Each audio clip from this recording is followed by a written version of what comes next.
The following is a class on the Bhagavad Gita as it is, 3rd chapter, text number 13 through 16, given by His Divine Grace A.C. Bhaktivedanta Swami Prabhupada, recorded in the summer of 1966 in New York. Jaggasishta sino santa muccante sarvakilmisai bhunjante te adhang papam je pachanti atmakarana. This verse we are discussing last meeting, that we should eat after offering sacrifice.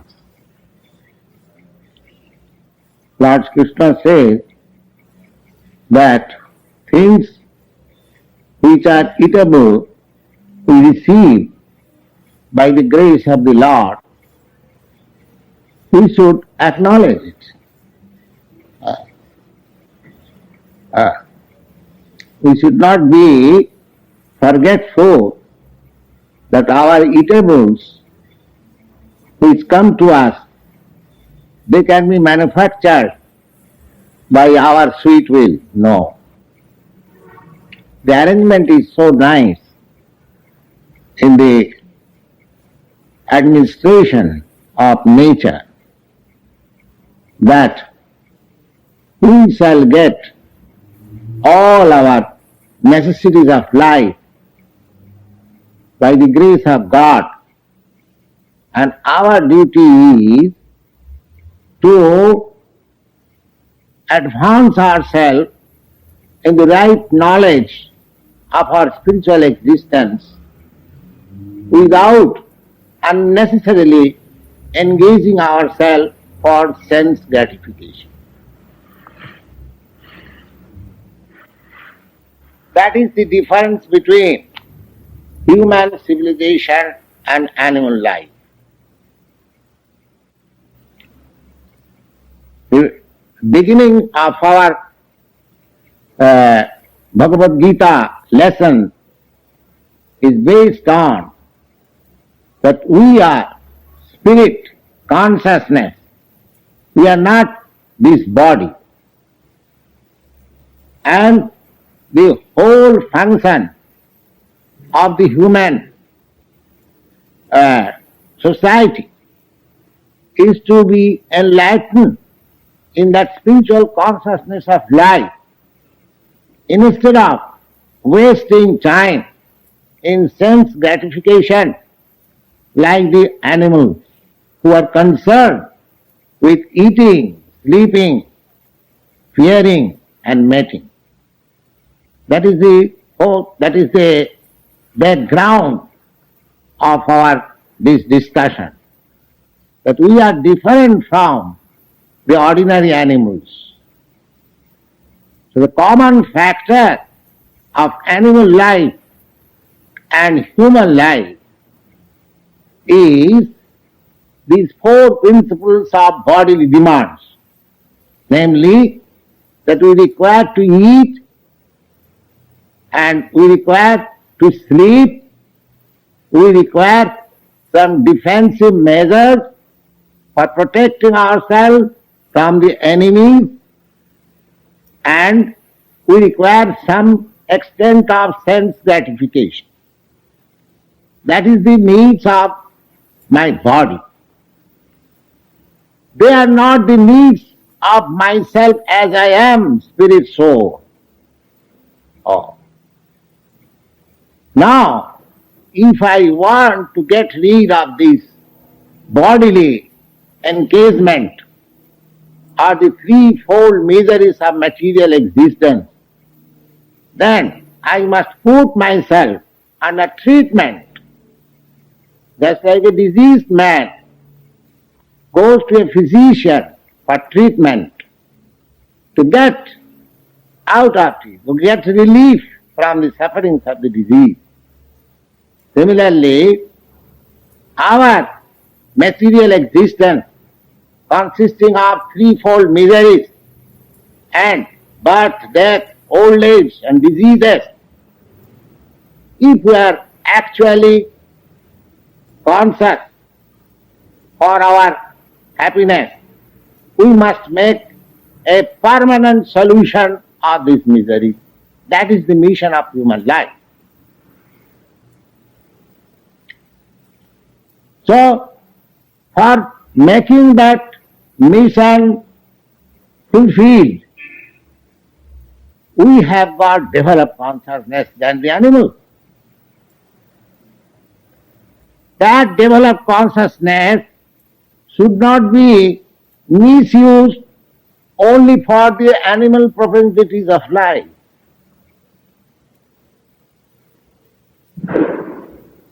That is the whole thing.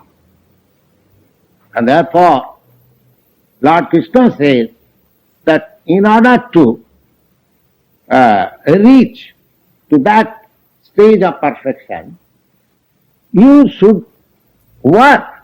Your work should not be stopped. We have already discussed this point that niyatat kuru karmattam karmajyayo jhakarmana, that your prescribed duty should be prosecuted nicely, go on, don't stop it, but work for the life of karma yoga. Karma yoga. Ordinary work is called karma. Ordinary work is karma. And when it is added with yoga, that means spiritualized work. Yoga. Yoga means spiritual perfection. Or linking up with the Supreme. So, karma and karma yoga, there is gulf of difference. Karma means ordinary work. I work whole day. I get some remuneration and enjoy for my sense gratification. That is called karma. In this life or that life, or next life. Somebody, they make charities and other pious acts so that in the next life they get good parentage, good education and opulence so that they can also enjoy life. There are others also who make more advanced karma to get himself promoted in other planetary systems, just like moon planet or Sargalu, heavenly planet. There are many planets in which the standard of life is far, far comfortable than here. So, these are not required. To get yourself promoted in higher standard of life, from A-class prisoner to, from C-class prisoner to become A-class prisoner, that is not required. Bhagavad Gita does not teach us that you improve your life in the respect that you are now C-class prisoner, you become A-class prisoner. No. You should not remain a prisoner. You should get yourself this prison life. This material life is prison life. That's like in prison house, we are forced to undergo some sort of miseries. We may agree or not agree, or we have to undergo. In prison life you cannot deny. And the state agents are there. He prescribes some work, you must do it. If you say, no, I cannot do it, I am not accustomed to do it, no, then you will be again more punished. Similarly, this is our prison life. This material existence is our prison life. And Prakriti, nature, is the forceful agent. She is always enforcing us to do, to act. Prakritetyamanani gunai karmani sarva. So this is going on. Now if you want to get rid of this imprisonment, then you should begin this karma yoga. Karma plus yoga. Yoga means in connection with the Supreme. That connection with the Supreme begins with this formula, yajna, sacrifice. What you are going to sacrifice, what you have got, everything is given by God. Anything which you possess, you have not brought anything with your birth. You have come naked from the womb of your mother, and when you shall die, you shall go naked. So whatever you possess, that is given to you for proper use. We should understand that. The whole resources of material nature, they are under your control for making proper use.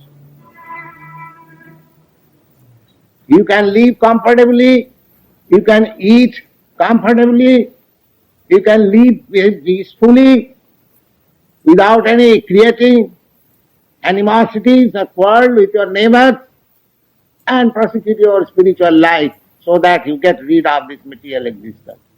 That is the whole program of material nature. But misusing our developed consciousness, we are trying to misuse the resources of material nature in a different way for aggravating the sense gratification. That is the whole mistake. So, Krishna says that whatever mistakes you have done, I don't mind, but you act in this way. Yajna, you work. Suppose you have misused your developed consciousness in so many ways and you are now entrapped. Suppose you have started a very complicated industry. Now, if I say that this complicated industry is not required by you, you simply require some fruits and grains to eat, why you are engaging yourself into this complicated and dangerous form of earning your livelihood? Stop it. No, that is not possible. That is not possible. Now you are entangled. You cannot stop.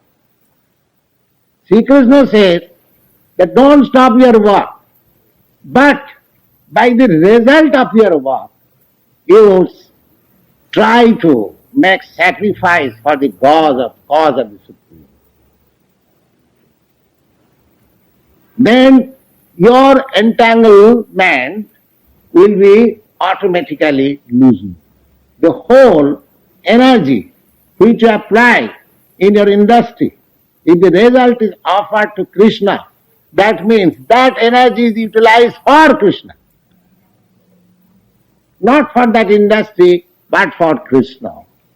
That is the thing. Just like Arjuna.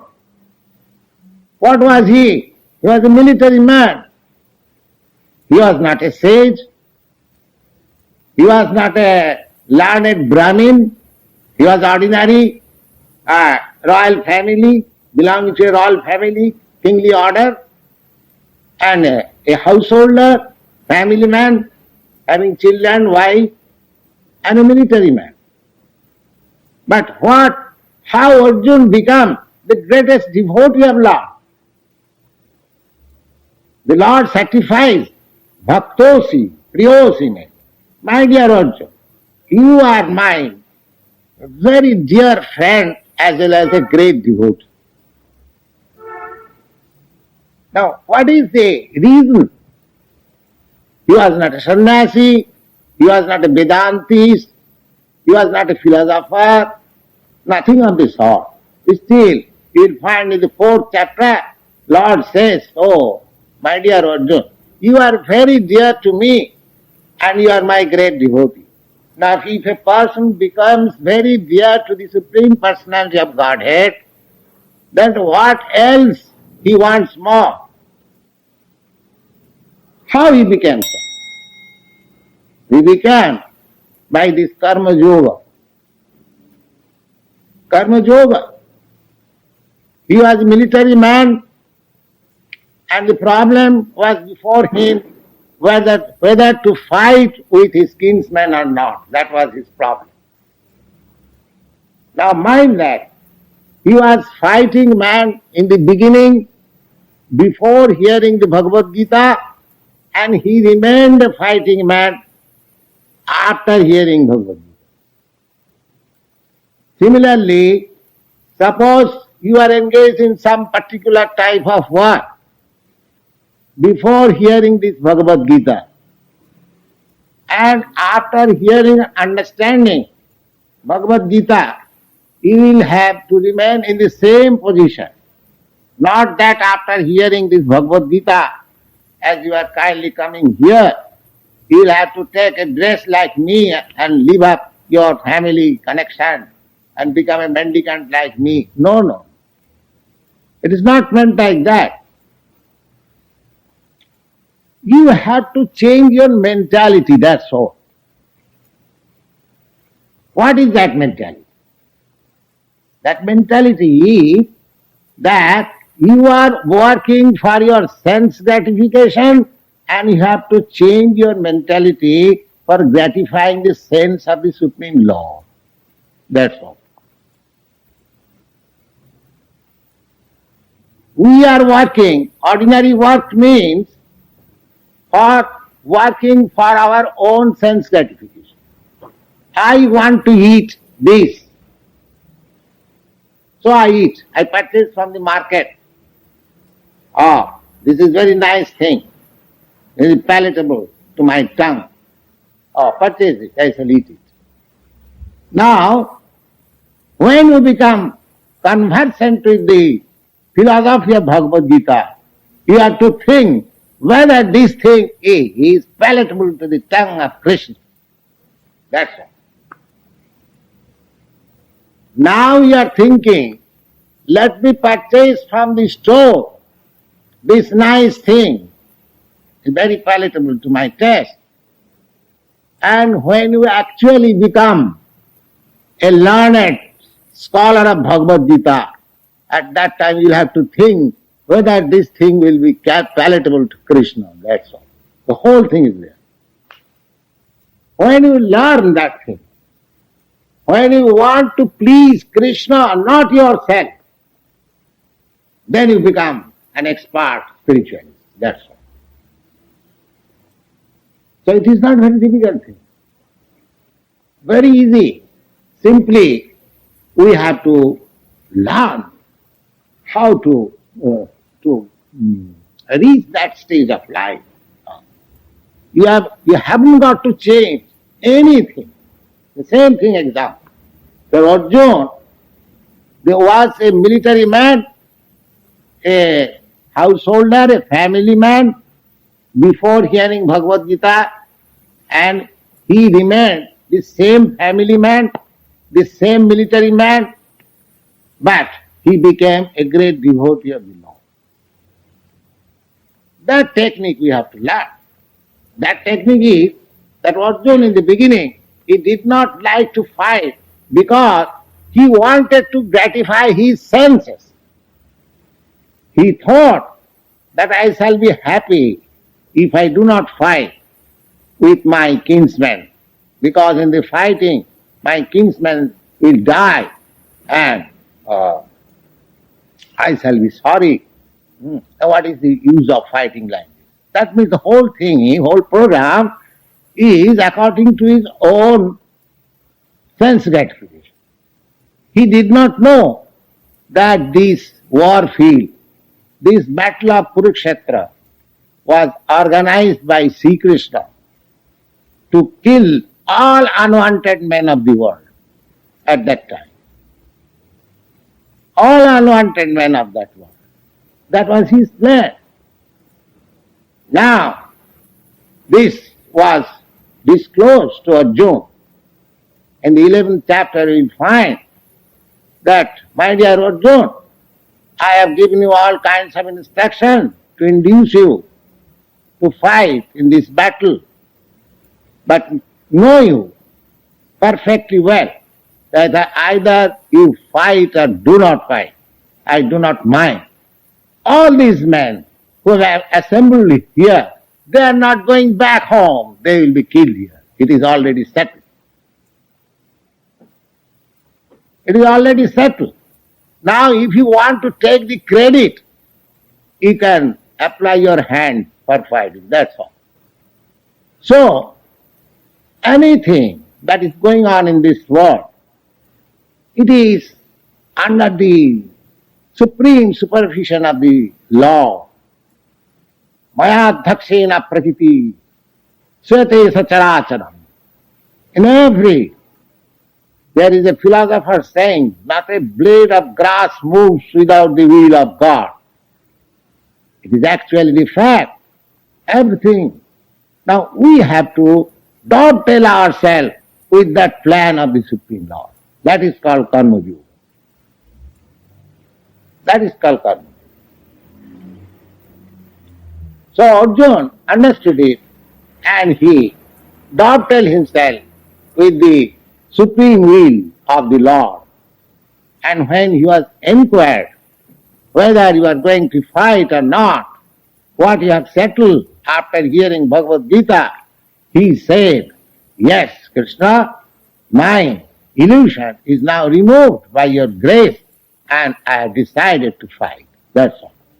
Now that agreement of fighting, and in the beginning of Bhagavad Gita not to fight, that is the difference. In the beginning he was not in agreement with Krishna. He made so many arguments with Krishna against fighting, and at the end he agreed, yes, he said, he became a yes man. So you have to become a yes man to the Supreme Lord, that's all. That is the perfection of our spiritual life. Now we are all no man. God says this, I say no. Stubborn, I say no. Now simply we have to say yes. That's all. In everything we say no at the present. Present formation of our existence is to say no, anything godly. We say no. We shudder even by the name of God. We have come to this, we come to a certain stage of our civilized life that if you want to banish God altogether, not only saying no, but we now prepare to agree to the point that there is no existence of God. So how much foolish we are becoming day by day in the name of advancement of civilization. You see? So we should correct this. Now we shall try to understand our position and try to say, yes, there is God and I am servant of God. That's all. You have to learn that thing. No more we have to say that there is no God. We may say there is no God, but that does not mean that there is no God. You see? Just like a upstart, he says that I don't believe in the government. There is no government. I am all in all. So that madman say like that does not mean that there is no existence of government. He is a madman who says like that. So that sort of, I mean to say, madness we should give up. We should be submissive. There is God. The only example several times I have cited that existence of God can be perceived. It's very simple. What is that? Just like you can perceive your existence in this body by the consciousness. You have got consciousness. That point we have discussed several times. That consciousness is the symptom of your existence in this body. So long that consciousness is there, this bodily function is going on very nicely. Now, you are eating, you do not know how your foodstuff is going to the stomach, how it is being transformed into different kinds of secretion, how it is being transferred from the stomach to the heart, how that secretion becoming red, and that red blood is again circulated from the brain to the toe. This nice machinery work is going on within your body. This physiological condition is present in your body.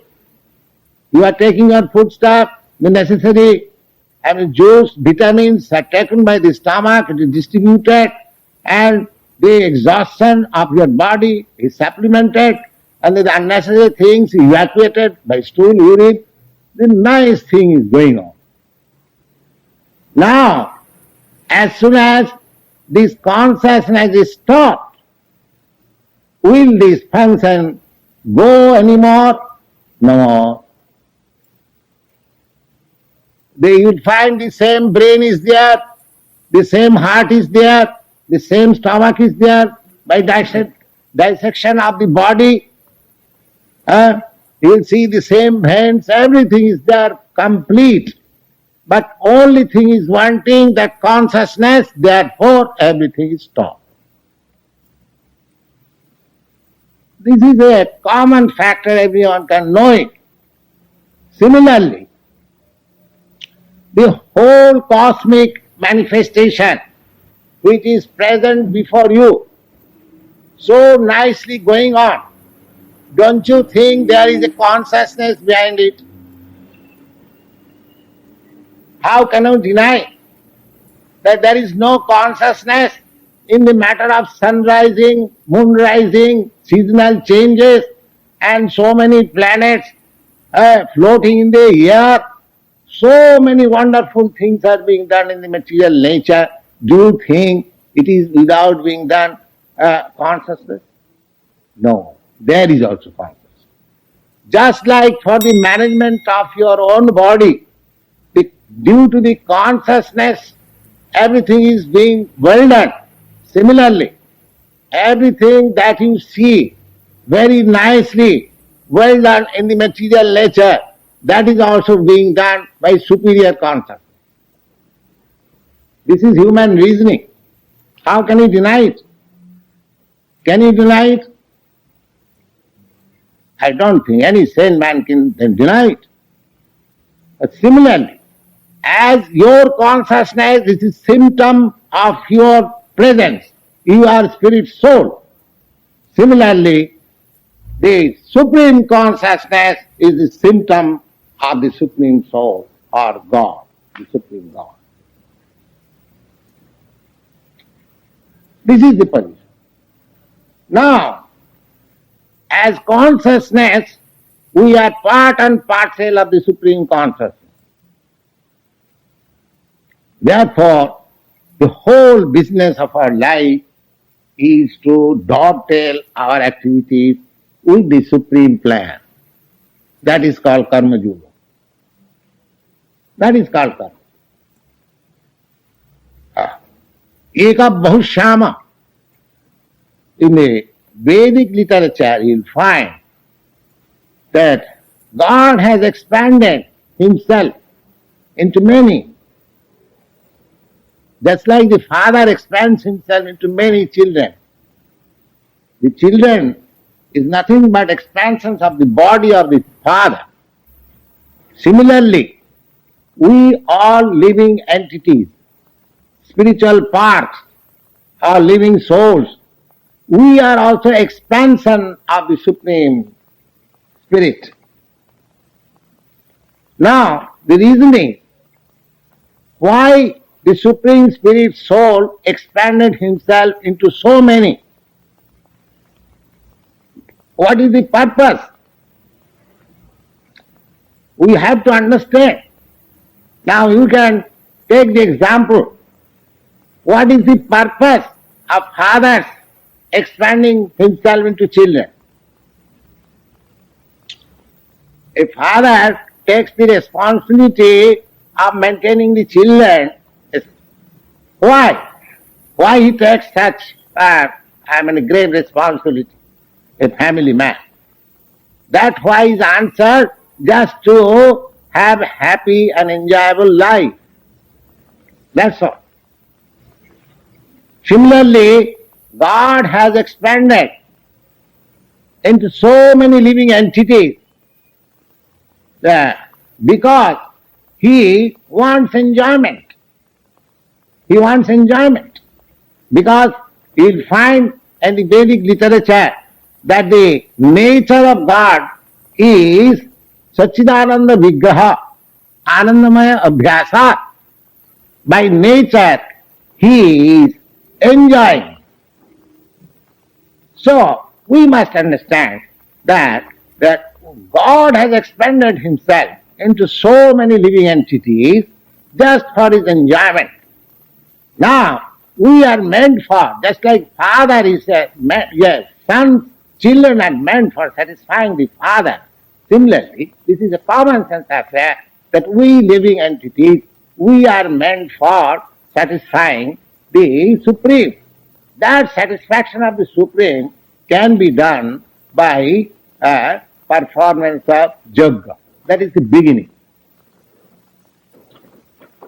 So here it is prescribed that yajñārthe karma karmani annatra, that is we have discussed. Yajñāsista sino santa mucchante sarvakilmisai.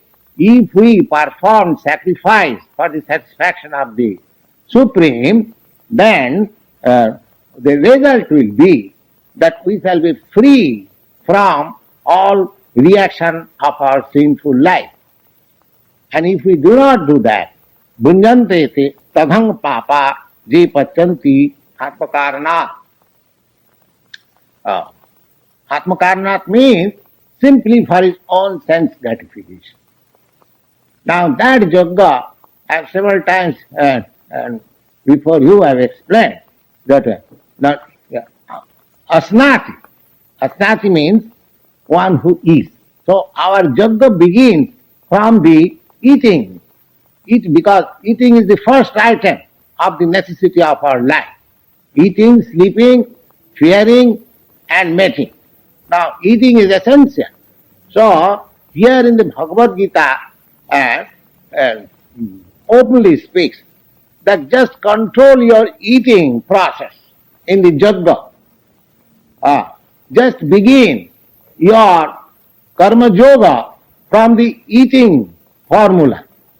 Then gradually other things will develop. Because our senses, there are so many senses. We have got the eyes, the ear, the nose, the tongue, the hand, the leg, and so many. We have got 10 senses, sensory organs and working organs. So these organs, there are, out of all the organs, the tongue is the most uncontrollable organ. Tongue. When we eat, perhaps those devotees who eat with us, we chant this, that Sarira Avidya Jal Jarandriya Taheka. This body is the encasement of our nescience, of our ignorance. And in that body, the senses are our greatest enemies. Out of that, the tongue is the most powerful enemy. Tar madhye jivhavati lobhamaya sudurmat. Lobhamaya sudurmat, because tongue is always hankering after palatable things. And it is making me bound up in so many directions of my life. That is the secret. Therefore, in the Bhagavad Gita, in the beginning, the Karma Yoga begins with the tongue.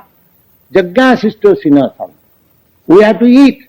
Now we have to control the tongue first.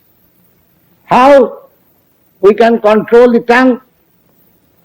By offering sacrifice. By offering, we have to take food stuff for maintaining our body. Now if we offer the food stuff preparing to the Lord, that is called yajna. Yajna is not very difficult thing.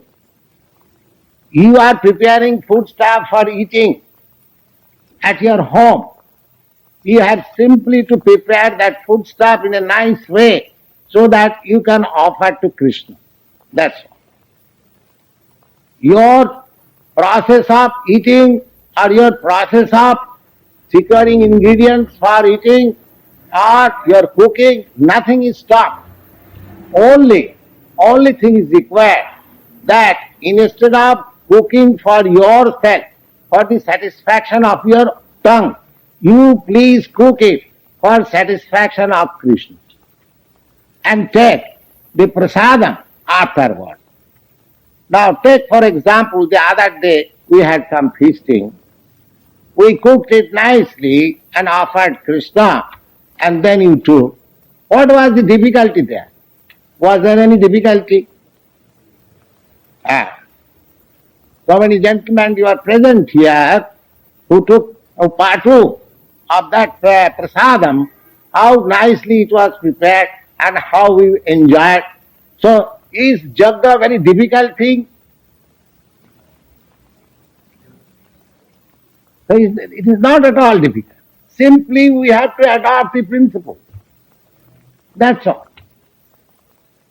And if we adopt that principle, yet it is clearly said, the yajna sistasino santa, but these things are arranged by pious men and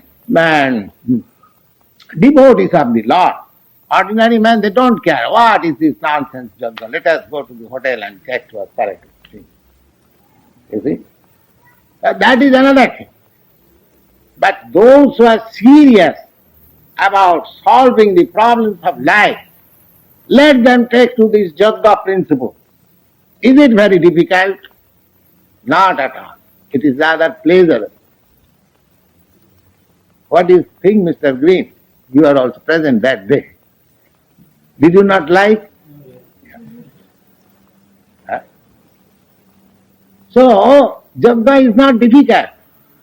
Now, if by doing that yajna, if we become free from all reactions, then why should we not do it? Why should we not do it? There is no difficulty, there is no question of difficulty, rather it is a thing of pleasure, ananda. The whole thing is ananda. Ananda means pleasure, enjoyment. Spiritual life does not mean the void of enjoyment. No, it is full of enjoyment. We are seeking after enjoyment, but that enjoyment is hampered by our material existence. We do not know.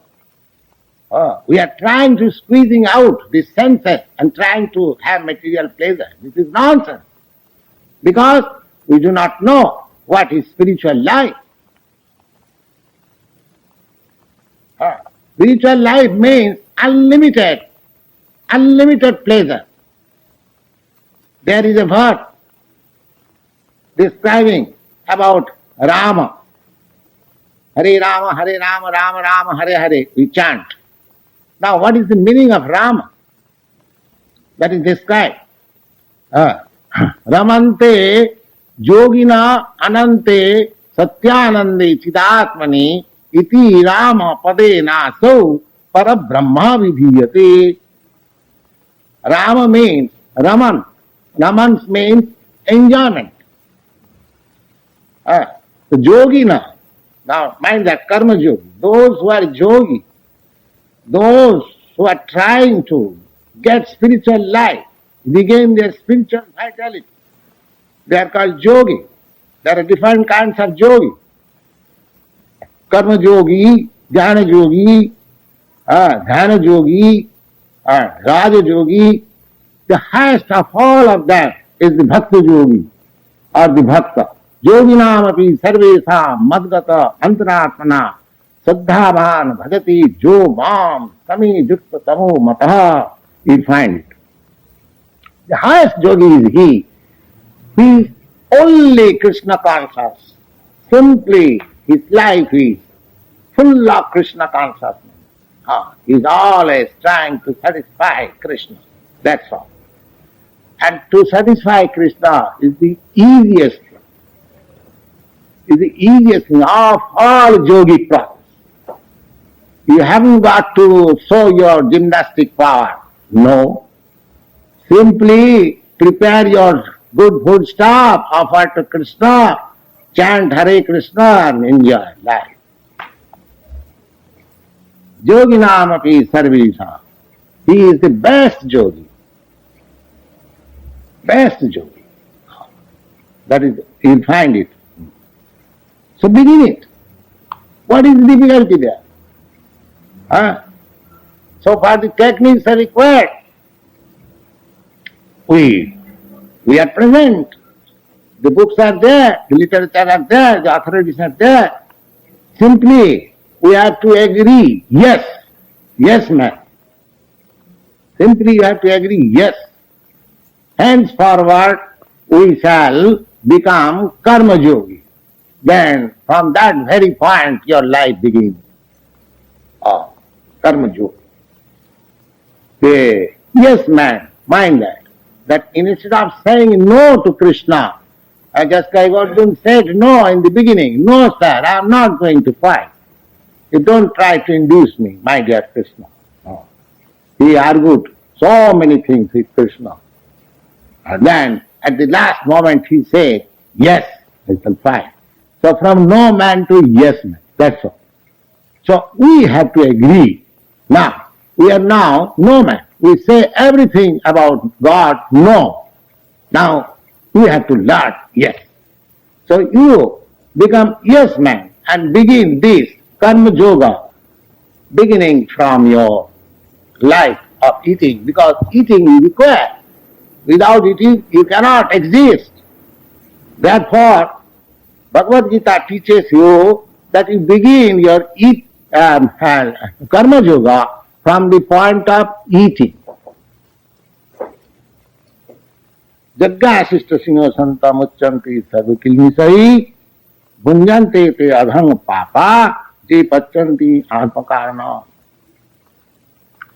Now, people may say, why shall I bother myself about this Jagga principle? No. You have to bother yourself in the Jagga principle if you actually want to be happy. The next clause explains like this. Annad bhavanti bhutani pajjanyat anna sambhava jajñat bhavati pajjanya jagga karma samudbhava. That now why you should have to perform jagga? That is obligatory. Not that you are very kind to prepare your food stuff and offering to Krishna. It is very kind. No. It is for your interest. It is for your interest. Why? Now, annad bhavanti bhutani. You have to eat. Can you say that without eating I shall continue my life? No, that is not possible. You have to eat. Annad bhavanti bhutani. If you want to exist, if you want to maintain your body and soul together, then you have to take anna. Anna means food stuff. Or anna means grains, natural food.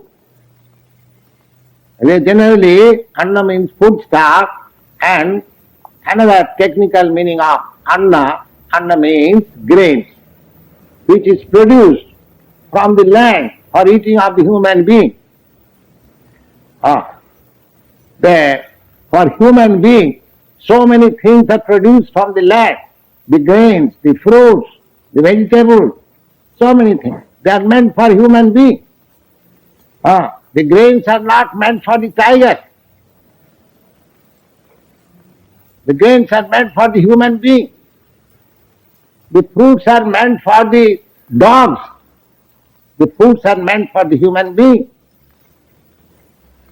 The milk is produced by the cow, but it is not meant for the cow. It is meant for the human being. If you offer the milk, 30 pounds of milk, after milking the cow, and if you offer to the cow, it will refuse. It will refuse. I don't want it. Give it dry grass, it will be very glad. It will be very glad. So, everything is organized by the nature. Now, there are so many scientists, they are discovering vitamin value from food stuff. Now, what is the vitamin value in the dry grass? Can any scientist say that this is the vitamin value in dry grass? If there is no vitamin value in dry grass, how the cow is producing so much milk is full of vitamin C and D? How from dry grass vitamin is coming out? Nowadays, the physicians prescribe some artificial vitamins for maintaining your body. Now, what is the vitamin there in the dry grass? So that the cow is eating dry grass and giving you nice milk full of vitamin C and D, essential for your life. So these are all wrong theories that this contains this vitamin, this contains this, let them go on. But natural food stuff which is meant for human beings, they are full of vitamins. Already there, by the nature's law, by God's will. So annad bhavanti bhutani. You'll be surprised when I was family man, I had a servant, was only 22 years old. Oh, yes, too stout and strong. So one day I asked him, his name was Buddhu. So I asked him, Buddhu, what do you take? That you are very stout and strong. He said, my dear sir, I take only this corn. Corn. You know corn? A corn, it is powdered. The powdered portion he used to make bread, and the grain portion he used to cook as rice, and he was taking it. That's all. Corn. Corn meal, yes. And he was very stout and strong. He was deriving all the vitamins because he was poor man. He could not eat any butter or milk or any other things, meat or no, nothing of the sort. He was simply eating. He was drawing at that time only 22 rupees from me. 22 rupees means, according to an American exchange, is come to $5. $5 a month, his income. And what he could spend. So he was taking the cheap food, but he was very strong and strong. The whole idea is that these grains are meant for human beings. Coarse grain or fine grain, there are so many varieties of grain, varieties of rice, varieties of dal, according. Now the fine rice, the basmati rice, the liberal class in India, of course, they have got this distinction. They are not satisfied with this white rice. They want coarse grain for satisfaction. While gentleman class, they cannot eat coarse grain. They want finer grain. So all these varieties of grains and vegetables and everything is there by nature's arrangement, by God's arrangement. Here it is said, annad bhavanti bhutani. Now, your body depends on the foodstuff supplied by nature. Annat bhavanti bhutani pajjannat anna sambhava. And these grains are produced by rains.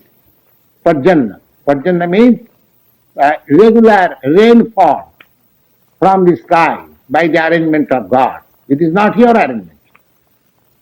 Rainfall is not your arrangement.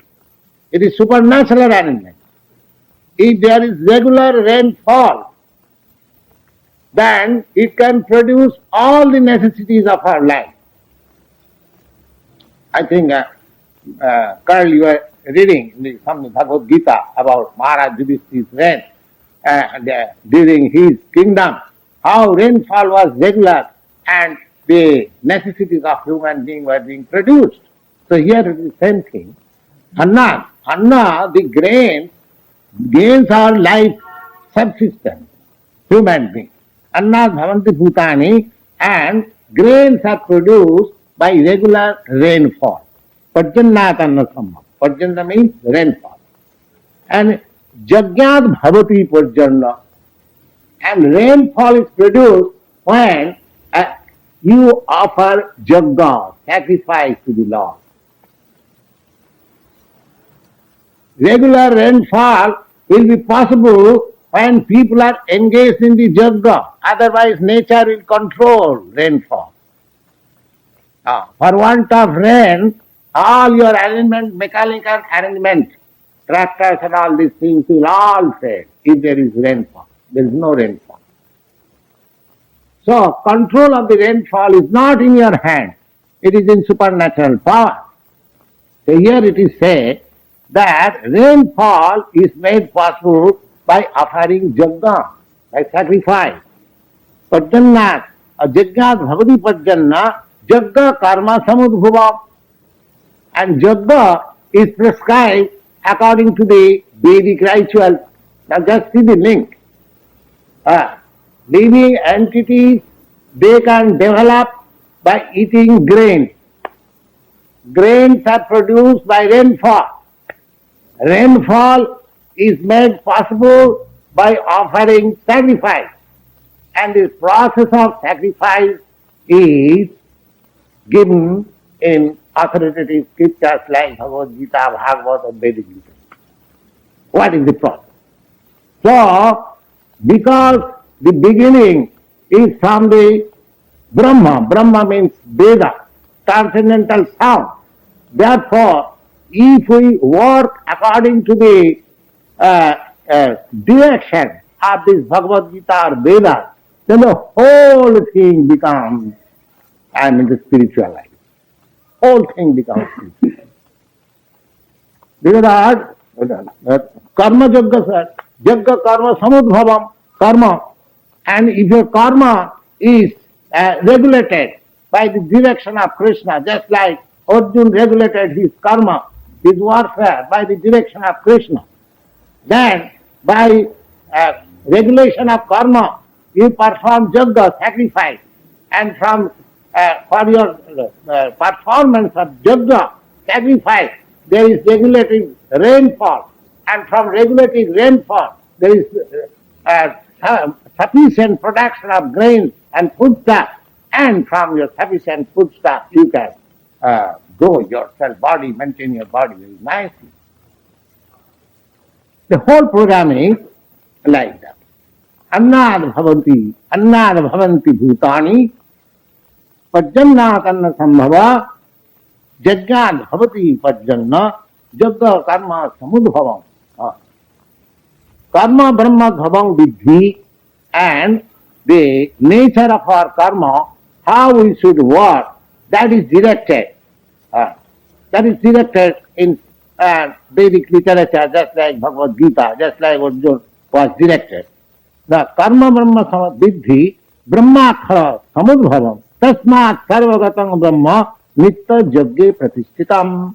Therefore, my dear Arjuna, if you begin your life by performance of jagga, then that means at once your life becomes spiritual. At once your life becomes spiritual. That's what you want.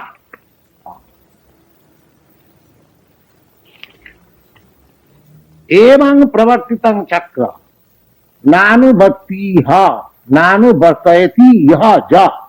Aghayu India Rama moghang prata sajivati. Now here is injunction. That is the circle. That is the circle. That how to work. That injunction is there. Now why your or this work, any work. Suppose you will drive in a motor car, that is a sort of work in the street.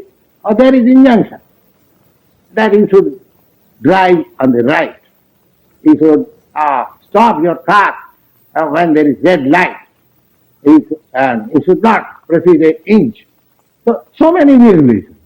Even for your driving car, anything of your life you want to do, there are directions, proper directions from the authority. And why not for your spiritual life? Why not for spiritual life you can do anything and everything what you like, what you manufacture in your brain? No. How can you do it? In every field of your work, in practical life, you have got some direction that you have to act in this direction. Suppose you are working, running on a factory. Oh, there are so many factory laws. Anywhere you go, there are directions from the superior authority. So, is there no direction for your spiritual realization of life? Yes, there is. We have to abide by that. Therefore, Lord says, Evang pravartitam chakram. This is a circle. Circle. That in Vedic literature, Vedic scripture, they give you direction how to work. And by working, you perform yoga. By performing yoga, you have got regular rainfall. By regular rainfall, you get production of grains. And by production of grains, you eat and live happily. So this is a circle. This is a circle.